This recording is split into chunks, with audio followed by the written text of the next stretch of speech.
we got to see the good stories. We got to see the good side of things, and we really had a deep faith instilled in us from a very early age. The Lord transforms people. Yeah. And no matter where you come from, Jesus wants to save everybody.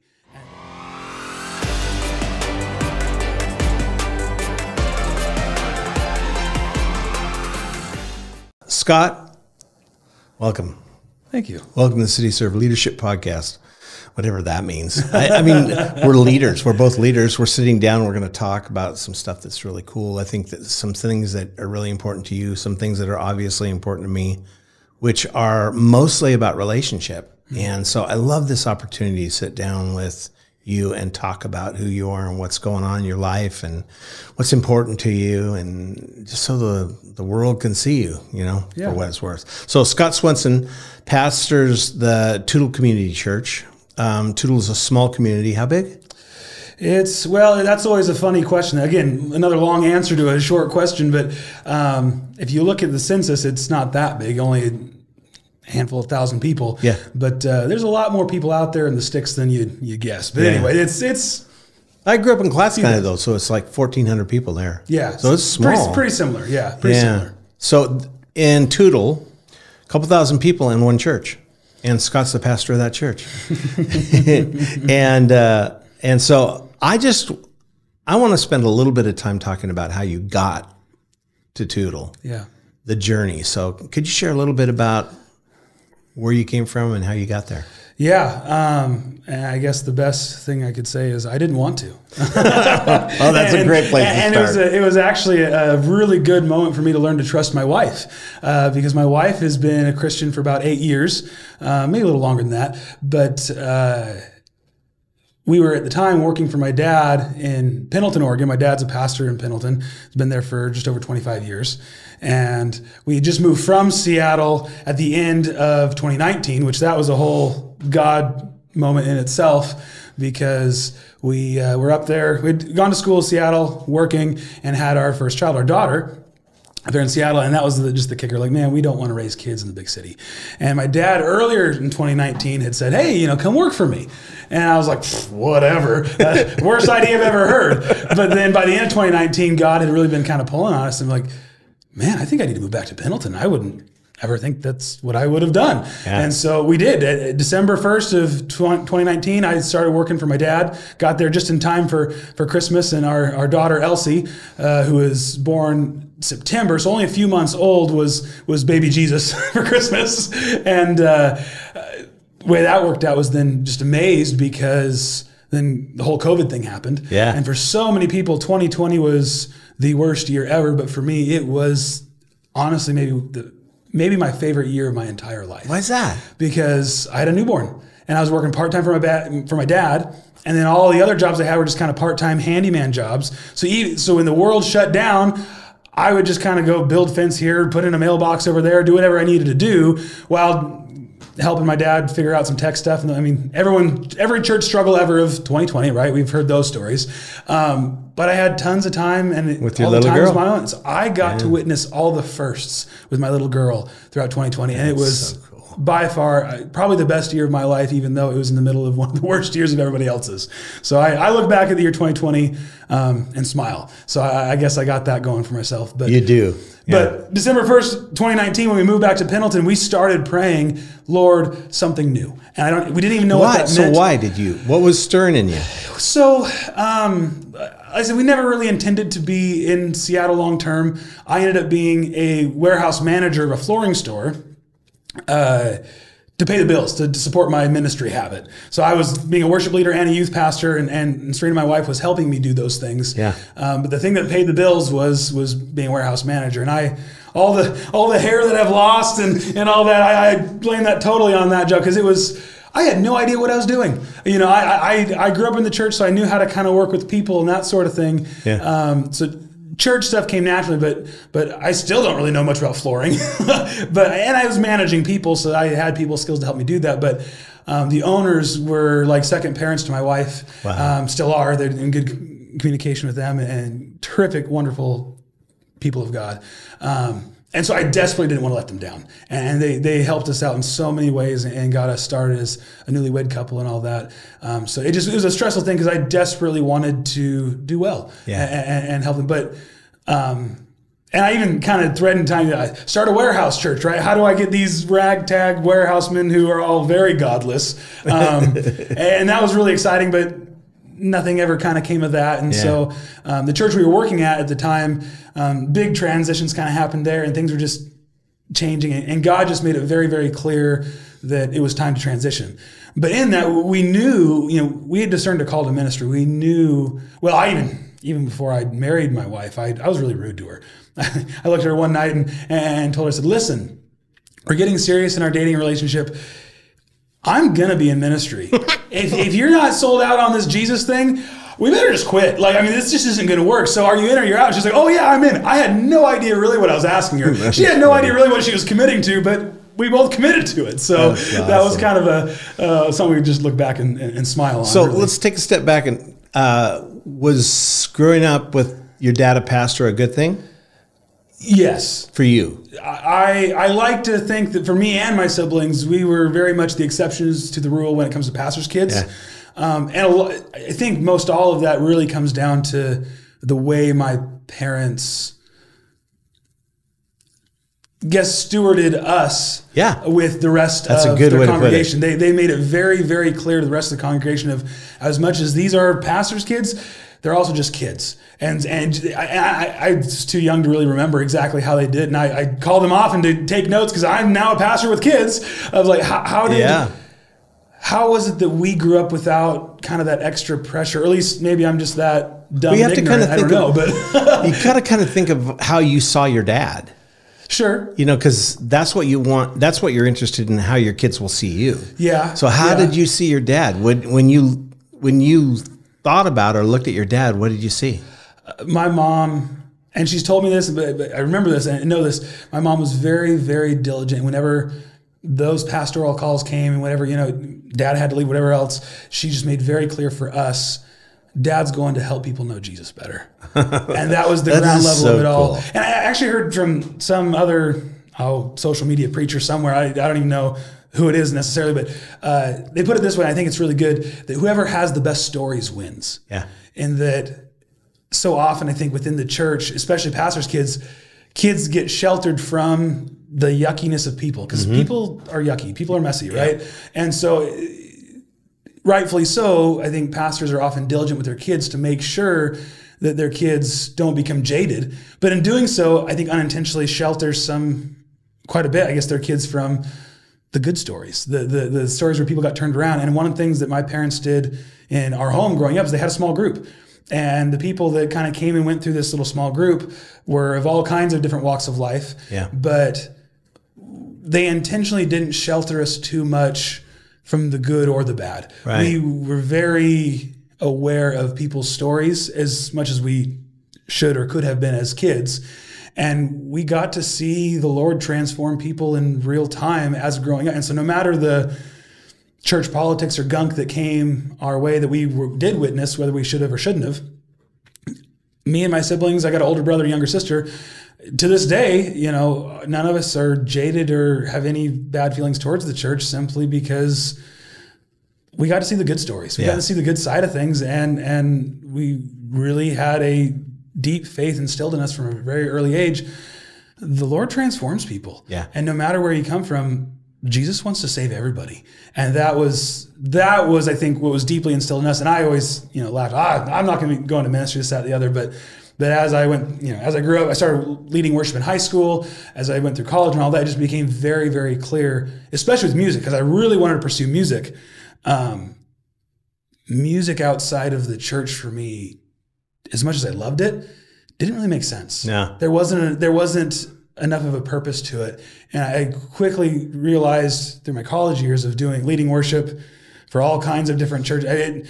I play stand-up bass, and so that was actually one of the main ways I paid my way through college. It was a scholarship for the symphony orchestra for the school, but then I had my number got farmed out to a bunch of. I had this. Oh yeah, you're a total unicorn if you're a stand-up bassist. Oh, exactly. And actually, I'm a guitar player first, but I quickly realized that there's way too many good guitar players out there. There's not enough bass players out there. So I'm a bass player. I'll take it. But then a stand-up was even more alluring. So I'd get on the city bus with my stand-up bass and go to a Methodist church here that need me to sight read this choir piece or whatever, and.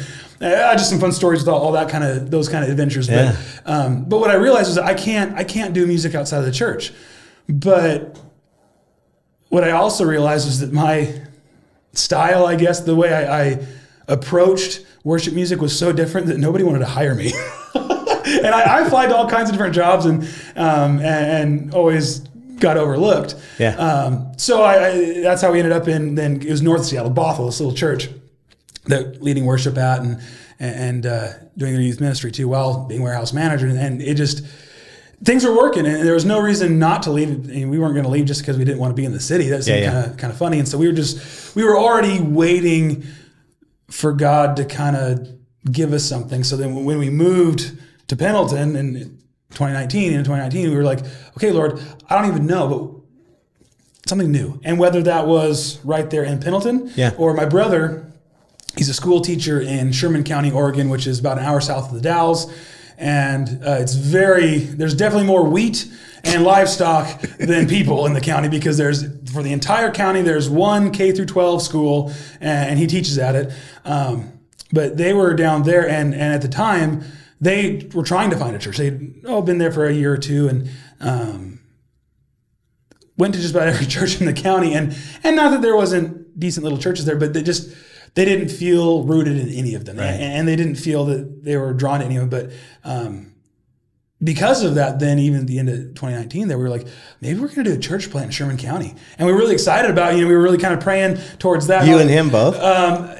Maybe me more than him even. I don't know. I was excited, right? And Wow. So we were just floating ideas around. And but then when all the COVID stuff hit in March, we kind of just stopped praying the prayer. We're just like, okay, well, this isn't really a year to start anything. Yeah. So we'll just, put it on pause, take a gap year. And again, I was having a ton of fun. Me and my dad, he's my dad. We know how each other think. And so we didn't really ever have to meet much. He'd say, I'm preaching on this. Like, all right, I'd plan out a whole service and get it all put together. And I just having tons of fun with it. But I guess this is just kind of shows the faithfulness of God. A year to the day that we started praying that prayer, because we started praying that even before we moved, so it was probably closer to October, November, but almost a year to the day, I get a phone call from another Longview pastor. Because the Toutle Church, and this would be a whole conversation itself, but the Toutle Church has had a crazy history. Mainly marked by leadership turnover. I don't know how fully, I'd have to fact check myself, but I think this December, I'll have been there for 4 years, and I think I'm easily in the top 5 of most long tenured pastors. So it's been a rough, and next year will mark 75 years of Toutle Church's existence. So we'll have to have a birthday party or something. I'm not sure what we're gonna do, but it'll be kind of fun. But anyway, Toutle was partnered with another church here in Longview because they're stuck. Every pastor they would interview wasn't worth following up with. And so there was another church here in town that was helping them out. And it was a church that I had interned for when I was in college. And so they called me up saying, hey, come check this out. And I remember exactly where it was because I had a buddy come and visit me. It was late September and I had just taken him back to the airport. So I was driving back from Tri-Cities back to Pendleton, on the freeway and my phone rings and I'm like, oh, this guy never calls me. This is weird. I know what this is because this guy never calls me, And so answer the phone. I had on speakerphone. I was driving and my wife was sitting there next to me and daughter in the car seat, the whole family. And he was explaining this opportunity to me. And I just was like, okay. So, like a year to the day, we prayed, Lord, something new. This comes across. I was like, okay. All right, well, we'll go interview at least. We'll go check it out. How can we not, right? So we came up here and I said, this is where I really learned to trust my wife because we drive up Spirit Lake Highway, pull into the church parking lot, and didn't even get past the hood of the car. And I look over at my wife and she's doing this. Oh, no. And I'm like, no. Listen, lady, we got to at least meet these people. I don't even know what we're getting into. And you're like, no, how? No way. You can't tell me yes already.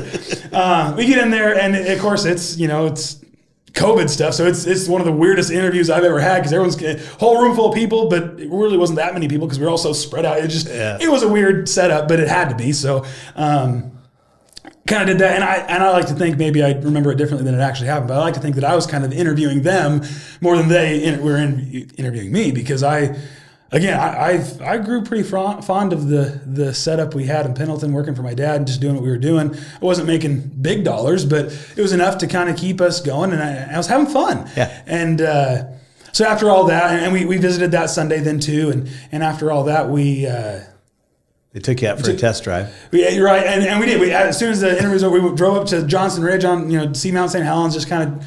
And there's no cell reception the whole way up there, so it was good. So we were just talking. We were just trying to figure things out. And then I took a handful of weeks, and they were very patient with me because a handful of weeks turned more to like a month. I went on growing up, we would always down in Hell's Canyon, we do the annual hunting trip thing, and I hadn't gone on it for years because I was up in Seattle, and so went on kind of a very nostalgic but very intentional little hunting trip. I didn't even care if I had caught any fish or shot any birds or anything because it was discernment. I was trying to figure out, okay, Lord, is this really what we're a great place doing? to hear the Lord? Oh man, it was good. It was a good time, and I had my dad was with me, and then another guy that is still in church leadership with my dad, who was like another father to me and my siblings, and he was there. So men of God that were praying with me and for me as we were there, but we also had tons of fun while we did it. So it was a really good thing. But even after that trip, I called him back, said, I don't know. I gotta be sure. And Serena the whole time's going, hey, we're going to do this. I'm like, you stop it. Stop saying that, But it took me about an entire month to really, really wrestle. And then the moment that really became clear, this other guy that was on the hunting trip with us, at the time, he was the chair of my dad's church board. And he took me out to lunch one day and said, listen, we need you. You can't go. We need you. And I broke down. I was in tears. I said, I know. But the fact that I don't want to do this tells me for sure that I have to go. And I really, every fiber of me didn't want to. Yeah. But I was like, I have to go. And it seemed crazy because who wants to start a new role at the end of 2020, right? So we started in Pendleton, December 1st of 2019, started in Toutle, December 1st of 2020.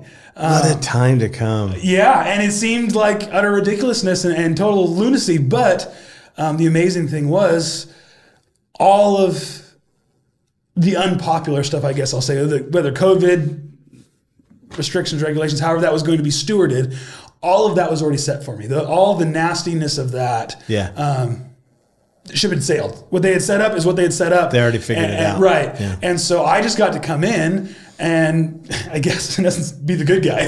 Right?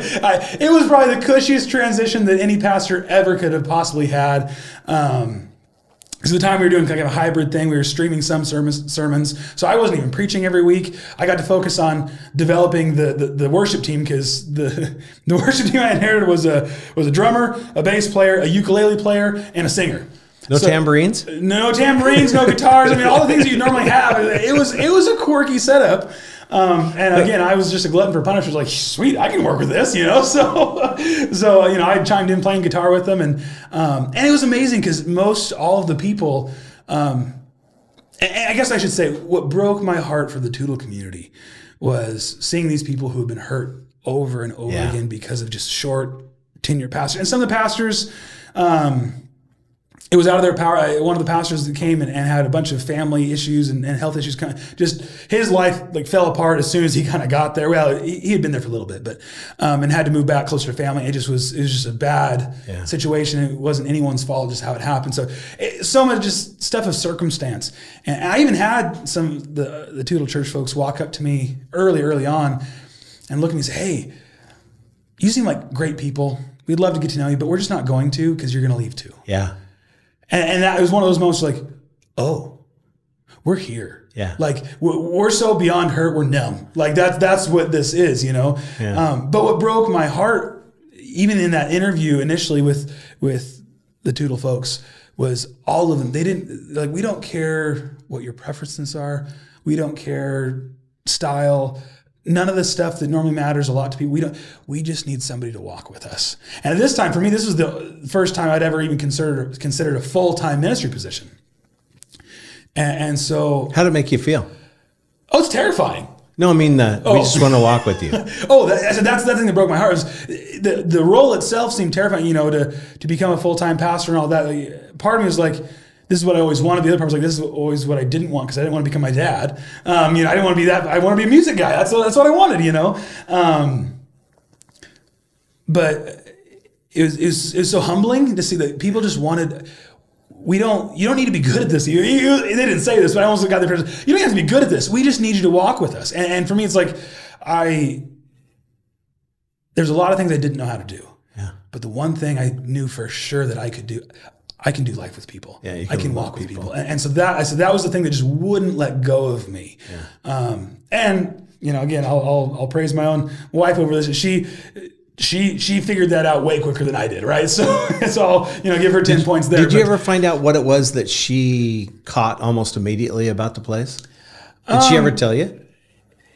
It was just a gut feeling. She grew up in Vancouver, so just the setting, the I call it the wet side of the state versus my dry side of the state. She liked the environment, just the climate and all that. It just felt more familiar.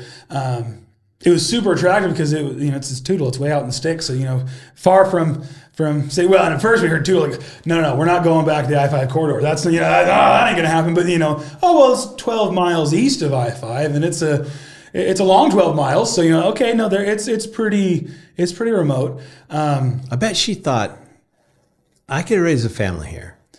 Probably because so. of being a mom. Probably so. She probably thought, if I'm going to raise because she'd been in Bothell, that's a whole different story. Yep. She's been in Pendleton, which is your neck of the woods. And I think married with that too for her was a fresh start. Yeah. Because no matter where we were, we ended up in Bothell because she kind of set some roots down with this couple who owned the flooring store before I even got there. And there was a very short time where they actually hired her to do some stuff. So we were working at 2 different churches at the same time, and that was rough. Yeah. Anytime I hear couples say that they're going to worship in different places, I say, if you have to, I guess I get it, but please don't and make it a short-term thing. And we weren't even, I don't think we were even married yet, but that took a toll on our relationship. Yeah. It was really, I always underestimated how significant being rooted in the same community of faith together as a couple really is. Huh? It's massive. I said we weren't even married yet, and we were struggling just because we were in 2 different spots. Yeah. So I think part of it was, she'd already set down some roots there in Bothell. Then we moved to Pendleton. Of course, now she's all around all her in-laws, and everybody who watched me grow up, which that was a really, really humbling experience too, to come back after college and all that, not as Scott boy, little pastor kid, but I had people come back and call me pastor, and that floored me. I was like, whoa, I don't. You're the people that raised me. How can you be calling me shepherd when No, I'm not okay with this role reversal. It was really hard. But then, so I think for her going to Toutle, it was a fresh start. But again, I think it's just been a massive concoction of all these things that really, again, kind of broke our hearts for the Toutle community, because all they need is somebody to just walk with them. And it's and it's a fresh start for both of us. Well, and like you said, it was during COVID. So you only can do so much. Yeah. And most of what you can do is just be there for people. Absolutely. Yeah. And that was really, really instrumental, because there's still a pretty good core group of people there at the Toutle Church, and things have grown, and some of that growth is kind of skewed a little bit, because to have your baseline middle of COVID time, it's like, well, that's not a fair baseline, because it just the church was pretty decent size before COVID, then that hits, and the community that Toutle is, again, it's quirky, so they had a core group left, but from there we've grown. In a lot of ways, not just in numbers, but it's been, the Lord has just blessed our socks off. How long have you been there?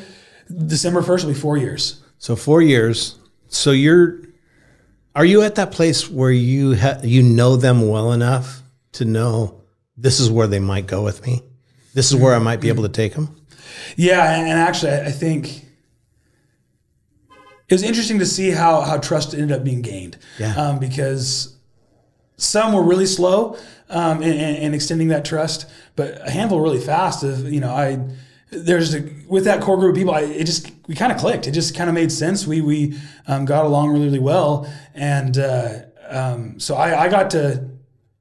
Well, I guess that's the other hard part too. Is I'm always a mover and shaker. I like trying stuff. And so because of COVID, that was the blanket excuse for anything. Yeah. You could use it, something had to change. COVID. Like, I mean, it was a blanket excuse and nobody would, think twice. Yeah. And so a lot of things that I witnessed were, I'll call them unhealthy things, but they were things that were born out of survival mode. Yeah. The church had been in survival mode for so long. There's some things that I was able just to quickly put to bed because, COVID, and it worked out really, really well. And so we really kind of stripped things down to just bare bones. That's so cool. And got to build from the ground up. So, so now, especially now, yes, I would say absolutely I have that, hey, we're going to try this. And my associate pastor, Marcus, me and him are kind of bad for each other in the best way possible because we both have a very similar mentality of like, we're not going to sit back and say, hey, we have a hard and fast vision. Everybody's got to get on board. It's like, hey, there's a need.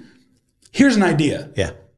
Let's try it. It's like cooking spaghetti. Throw the noodle against the wall. If it sticks, it sticks. We're done. We're good to go. If it doesn't, okay, try again later. Like, I mean, we're very, very low impact things. And so in general, the whole body has gotten used to that and realized, hey, just because this thing happens doesn't mean it's going to stay. Yeah. And if it works really good, then guess what? It works good for everybody. We'll have a good time with it. And if it doesn't, then okay, it didn't work. Let's try something different. And to kind of keep that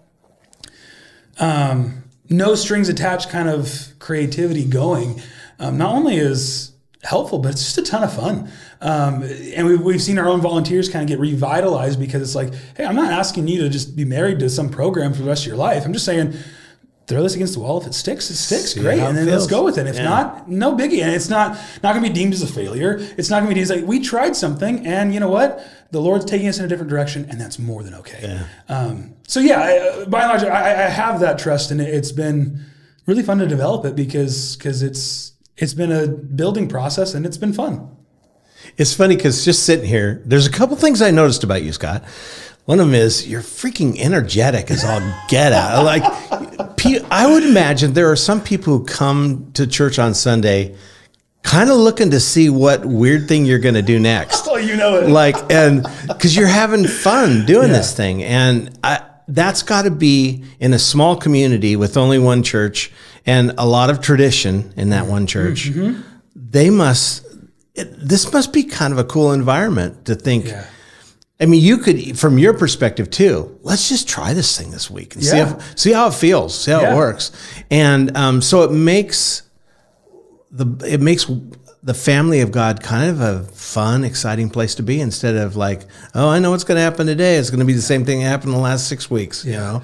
Well, that's what I tell kind of our core team of volunteers that show up early on a Sunday morning. We get together for a short time of prayer, and I've kind of just beat them over the head with this, but like, if the joy of the Lord isn't in this, I promise I'll be the first to go home. Because, it's such a misleading thing sometimes. I have to explain it a little bit because that doesn't mean bad things aren't going to happen. Yeah. That doesn't mean we're not going to have hard times. But joy is so much more than that. It's not just happiness, right? Happiness is fleeting.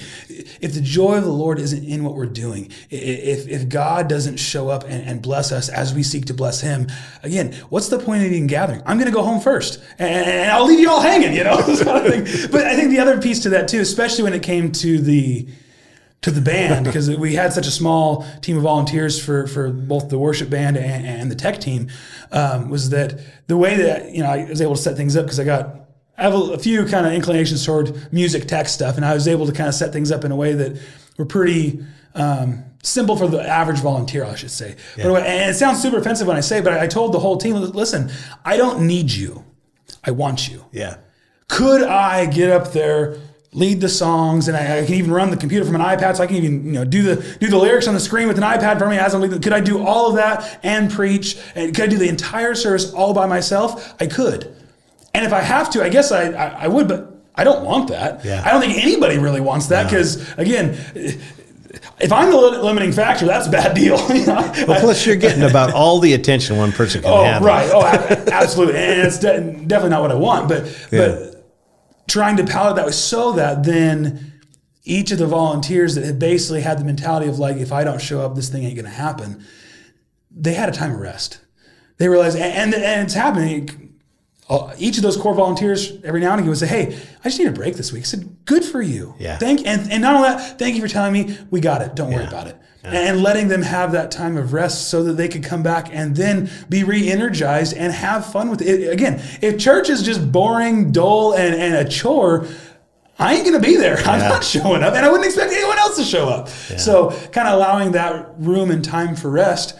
And you know, it's been a long-term investment because now, almost 4 years in, we're seeing even other people want to get involved, saying, hey, I'm really passionate about this thing. Can I do this? And I said, not only can you do it, tell me how to do it. Yeah. If you've thought this through, I just met with somebody yesterday who's going to kind of start taking over our nursery. And she's saying, I want to paint this on the wall. And she's, but only if you're okay with it. Listen, I'm more than okay with it.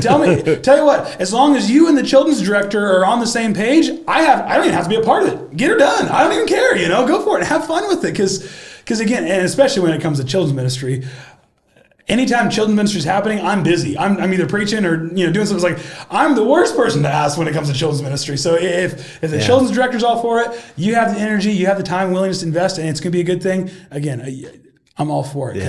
And it's cool because then you see the response from the volunteers. They just blossom. Like, really? It's like, yeah, go for it. Have fun with it. And that's becoming contagious. And so it's kind of funny. As much as I'd like to claim to have wisdom and all that, it really was not thought out on the front end. It just was like, I don't know, this is the only way I know how to live life, and so let's just, again, do life together, and it's proving to be contagious, and dare I say, it almost looks healthy. But that's the joy of small church ministry is, as much as you don't, when I said something about, you being kind of the center of things, that's the truth. And that's the best part of it, and sometimes the worst part of it too. Sure. But it's the truth, and it's just like, what a way to do ministry. All you got to do is be yourself. Yeah. You don't have to be the guy on TV. Yeah. You don't have to be the favorite podcaster. You just be yourself, and you have got. You'll look back, honestly, Scott, after 10 years, and you'll think, I was so blessed to be able to do this. This is the best thing that ever happened to me because I didn't have to fit into some mold that was never going to be me, like my dad.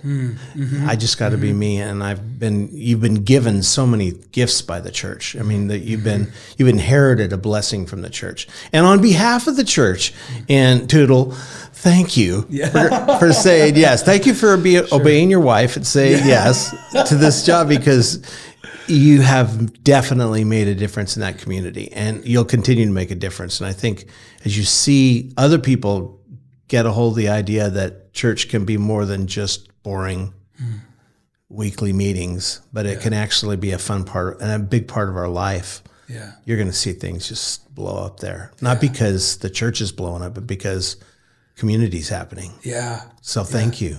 Oh, it's the more I think about it, honestly, the more humbled I end up feeling, because I guess maybe that's just a life lesson in general. You look back on scenarios where at the time, and especially it seemed like a big deal, but you look back and realize how big of a decision it really was. Yeah. And again, it's like, if you even entertain the thought, like, what if I didn't? Like, oh, that's a scary thought. It's like, but just again, being just so honored and humbled to realize that even dense old me can get on board every once in a while and find themselves right where God has positioned us and really experience the blessing of the Lord. And I just, for any blessing that can be pointed my way, saying that I brought a blessing to that church, I have at least a dozen more that I say, but how much my life has been blessed by that.